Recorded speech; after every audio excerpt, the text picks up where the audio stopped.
Hi hello నమస్తే అందరికీ welcome to my channel Gana stories world. Story చదివే ముందు ఛానల్ని తప్పకుండా సబ్స్క్రైబ్ చేసుకొని స్టోరీకి ఒక చిన్న లైక్ ఇవ్వండి. ఇక స్టోరీలోకి వెళ్ళిపోదాం. మై డియర్ రాక్షసి ఎపిసోడ్ 29.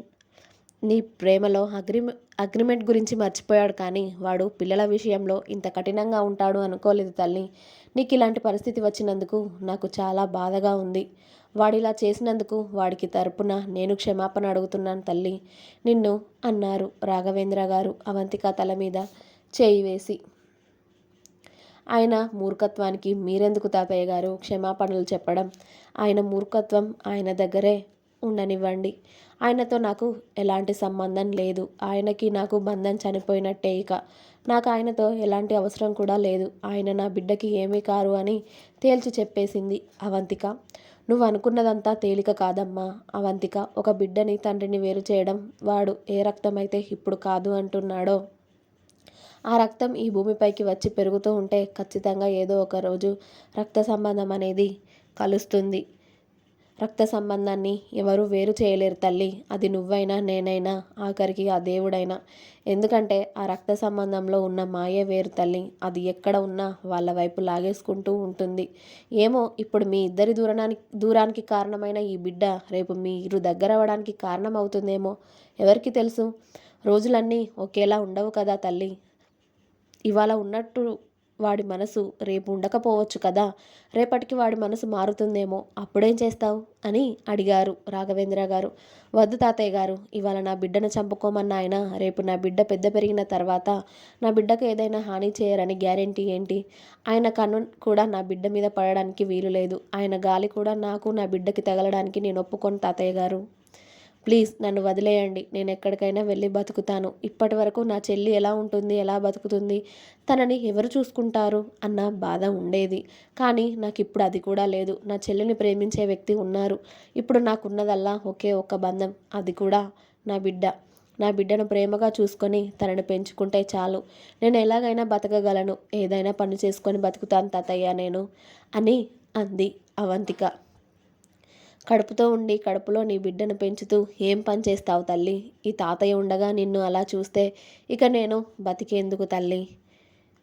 నేను బతికి సాధించి ఏంటిది తల్లి? నా ఇంటి వారసుల్ని మోస్తున్నావు తల్లి నీ కడుపులో. నా మనవళ్ళు నీ కడుపులో ఉండగా నీకు ఘోరంత కష్టం కూడా కలగనిస్తానా నేను? అలా అయితే నేను బతకడం కన్నా చావడం నయం తల్లి. నువ్వు అలా కష్టపడుతూ ఉంటే నేను చూస్తూ ఉంటానా అన్నారు రాఘవేంద్ర గారు.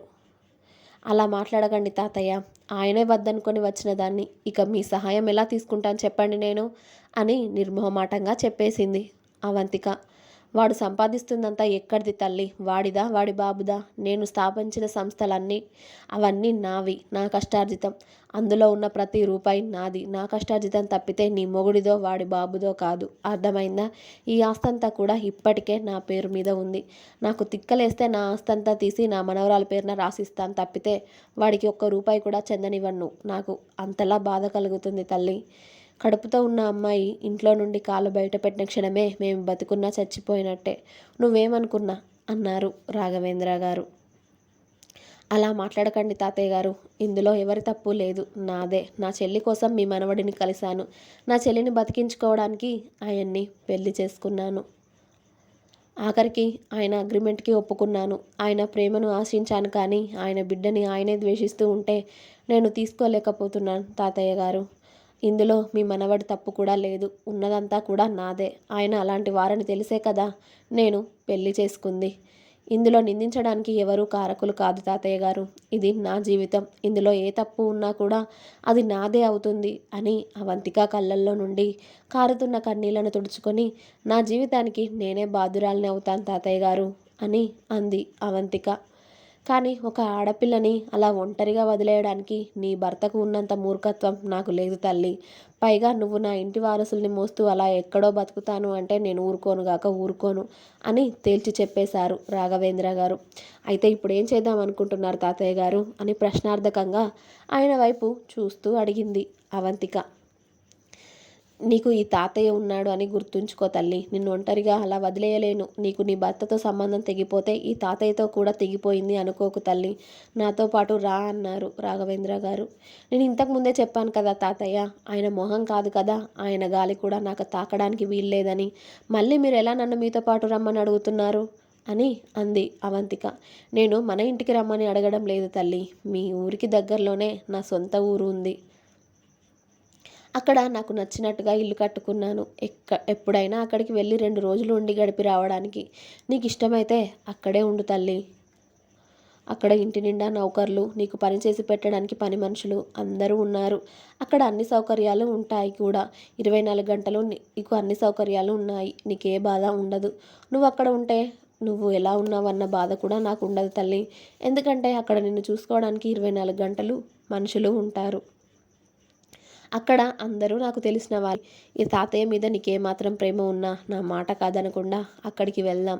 వాడి నీడ కూడా నీపై పడకుండా చూసుకునే బాధ్యత నాది. అక్కడ ఉంటావు కదా అని అడిగారు రాఘవేంద్ర గారు.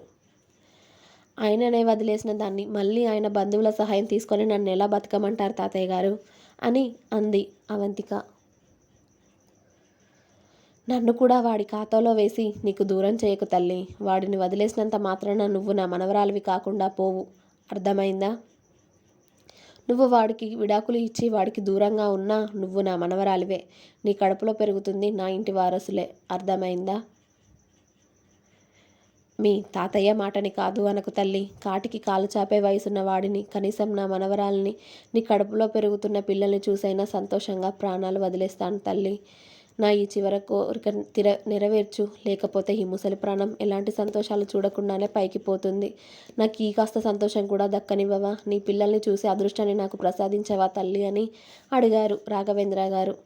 ఆమెను కాదు అననివ్వకుండా లాక్ చేసిన రాఘవేంద్ర గారిని చూసి, ఎందుకు తాతయ్య గారు నన్ను ఇంత ఇబ్బంది పెడుతున్నారు అని అడిగింది అవంతిక కళ్ళల్లో నీళ్లతో. చెప్పాను కదా తల్లి, నీ భర్త అంత మూర్ఖుడిని నేను కాదు అని. ఒంటరి ఆడపిల్లవి, పైగా కడుపుతో ఉన్నావు. నిన్నెలా ఒంటరిగా వదిలేస్తాను అనుకున్నావు చెప్పు? నాకు సొంత మనవరాలు ఉన్నా ఇలాగే చూసుకుంటాను కదా. నా సొంత మనవరాలి కన్నా నువ్వెక్కువ తల్లి నాకు అని అవంతికని దగ్గరికి తీసుకొని ఆమెను ఓదారుస్తూ, వైభవ్ ఊరికి వెళ్దాం అన్నారు రాఘవేంద్ర గారు. అలాగే తాతయ్య అని వైభవ్ కార్ స్టార్ట్ చేయడంతో కృతిక ముందు కూర్చుంటే రాఘవేంద్ర గారు అవంతిక వెనక కూర్చున్నారు.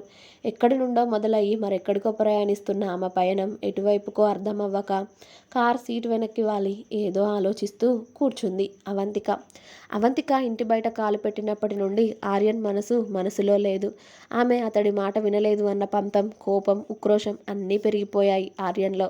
కృతిక, వైభవ్ కూడా కారు దిగాక అవంతికని తీసుకొని ఆ ఇంట్లోకి వెళ్ళారు రాఘవేంద్ర గారు. అప్పటికే రాఘవేంద్ర గారు వాళ్ళందరినీ తీసుకువెళ్ళడంతో పనివాళ్ళు ఓవైపు వంట చేయడం, ఓవైపు కొందరు జ్యూస్ చేయడం, ఓవైపు ఇంట్లో వాళ్ళందరికీ కావాల్సినవి సర్దడం, ఓవైపు కొందరు రూములు సర్దడం, ఇల్లు క్లీన్ చేయడం మొదలుపెట్టారు. ఆ ఇంట్లో వాళ్ళకి ఏ లోటు లేకుండా. అందరి మొహాలు నీరసంగా ఉండడంతో మొదట పని అందరికీ మంచినీళ్ళు తీసుకువచ్చి వెంటనే చల్లని జ్యూస్ తీసుకువచ్చి ఇచ్చారు. వైభవ్, కృతి నీరసంగా అలసటగా ఓ సోఫాలో కూర్చుంటే రాఘవేంద్ర గారు అవంతికని పక్కకి కూర్చోబెట్టుకొని ఆయనే స్వయంగా అవంతికకి జ్యూస్ తాగించి, తాగు తల్లి, ఉదయం నుండి పచ్చి మంచినీళ్ళు కూడా ముట్టుకోలేదు నువ్వు. ఖాళీ కడుపుతో ఇంటి బయట కాలు పెట్టావు. ఇప్పటి వరకు కడుపులో ఏమీ పడకపోతే ఎలా తల్లి? నీలో ఉన్న ఇంకో చిన్ని ప్రాణం తల్లాడుతుంది. ఏమైనా ఉంటే రేపు మాట్లాడుకుందాం తల్లి. ఇవాళ మాత్రం కడుపు నిండా తిని కంటి నిండా నిద్రపో, సరేనా? నువ్వు ఇలా తినకుండా ఉంటే నాకేం బాగోలేదు.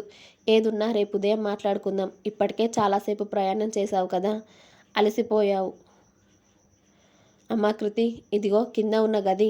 అక్క, నువ్వు పడుకోండి తల్లి. ఏదున్నా రేపు ఉదయం మాట్లాడుకుందాం మనం, సరేనా అన్నారు రాఘవేంద్ర గారు కృతి వైపు చూస్తూ. కృతి వైభవ్ వైపు చూడడంతో వెళ్ళి అని అతడు సైగ చేయగానే, అలాగే తాతయ్య గారు, వెళ్తాను అని. అక్క పద అని కృతి అవంతికను తీసుకొని ఆ రూమ్లోకి వెళ్ళింది. ఆ రూమ్ చాలా పెద్దదిగా, విశాలంగా, పెద్ద బెడ్తో చాలా అందంగా ఉంటుంది. అది చూసి కృతి చిన్నగా నవ్వుతూ, చాలా బాగుంది కదక్క రూమ్. ఫేస్ వాష్ చేసుకొని రాక్క, హాయిగా నిద్రపడుతుంది అని అవంతికని వాష్రూమ్కి పంపించి కృతి ఆ రూమ్ చూస్తూ ఉంటుంది. అవంతిక ఫేస్ వాష్ చేసుకొని రాగానే కృతి కూడా ఫేస్ వాష్ చేసుకొని వస్తుంది. అప్పటికే రాఘవేంద్ర గారు ఇద్దరిని భార్యాభర్తలను పిలిచి అమ్మాయికి కావాల్సిన బట్టలు వస్తువులు ప్రతి ఒక్కటి తీసుకుని మీరు 2 గంటల్లో ఉండాలి ఇంట్లో, అర్థమైందా? నీకు అవన్నీ తెలుసు కాబట్టి నీకు చెప్తున్నాను సుశీల అని ఆ ఇంట్లో నమ్మకంగా ఉండే సుశీల ఆవిడ భర్త రమేష్ని ఊరికి పంపించారు రాఘవేంద్ర గారు. అవంతికకి కృతికకి కావాల్సిన బట్టలు వస్తువులన్నీ తీసుకురమ్మని. అలాగే అయ్యగారు అని సుశీల వాళ్ళ ఆయన రమేష్ని తీసుకొని రాఘవేంద్ర గారు ఇచ్చిన డబ్బులు పట్టుకొని ఊరికి వెళ్ళి అవంతికకి కృతికకి కావాల్సిన బట్టలు వస్తువులు సామాను అలాగే ఇంట్లోకి కావాల్సిన సామాను అన్నీ కూడా కొనుక్కొని 2 గంటల్లో ఇంట్లో ఉన్నారు. ఇక అక్క చెల్లెలకు కావాల్సిన బట్టలన్నీ కూడా కృతి చేతిలో పెట్టి ఇప్పటికీ ఇవి వాడండి తల్లి, ఆ తర్వాత నువ్వు షాపింగ్కి వెళ్ళి నీకు అక్కకి కావాల్సినవన్నీ తెచ్చుకుందువు కానీ అన్నారు రాఘవేంద్ర గారు.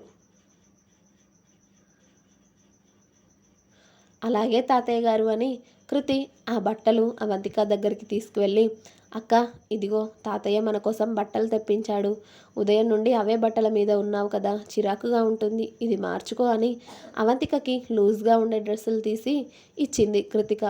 అవంతిక ఏం మాట్లాడకుండా ఆ డ్రెస్ మార్చుకోగానే వెంటనే వాళ్ళిద్దరి కోసం కూడా లైట్గా ఉండే భోజనం రావడంతో మాట్లాడకుండా భోజనం కూడా తినేసి ఏవేవో ఆలోచనలతో ఏవేవో ఊహలతో అసలు ఏం ఆలోచిస్తుందో అర్థం కాకుండా అవంతిక బెడ్ మీద పడుకొని నిద్రపోయింది. అవంతిక నిద్రపోగానే ఆ రూమ్లో ఏసీ అడ్జస్ట్ చేసి వాళ్ళ అక్కకి నిండుగా బ్లాంకెట్ కప్పి రూమ్ బయటికి వచ్చింది కృతిక. అప్పటికే వైభవ్ రాఘవేంద్ర గారు హాల్లోనే కూర్చోవడంతో ఇప్పుడే అక్క పడుకుంది వైభవ్ అని చెప్పి వైభవ్ పక్కకి వచ్చి కూర్చుంది కృతిక. పడుకోనివ్వులే తల్లి, నిద్రలో అయినా తన బాధంతా మర్చిపోతుంది మీ అక్క. తన బాధ మర్చిపోవడం అంత సులభం కాదు, కానీ కాలమే ఇక నిర్ణయించాలి వారి జీవితం ఏంటో అని రాఘవేంద్ర గారు భారంగా నిట్టూర్చి ఆయన రూమ్లోకి వెళ్ళిపోయారు. ఇంకా ఉంది, నెక్స్ట్ ఎపిసోడ్ రేపు వస్తుంది, వెయిట్ చేయండి. అలాగే మీకు కనుక నా స్టోరీ నచ్చినట్టయితే ప్లీజ్ లైక్ చేయండి, షేర్ చేయండి, కామెంట్ చేయండి. అలాగే సబ్స్క్రైబ్ చేసుకోవడం మాత్రం అస్సలు మర్చిపోవద్దు. Please subscribe my channel Gana stories world. Thank you. Bye.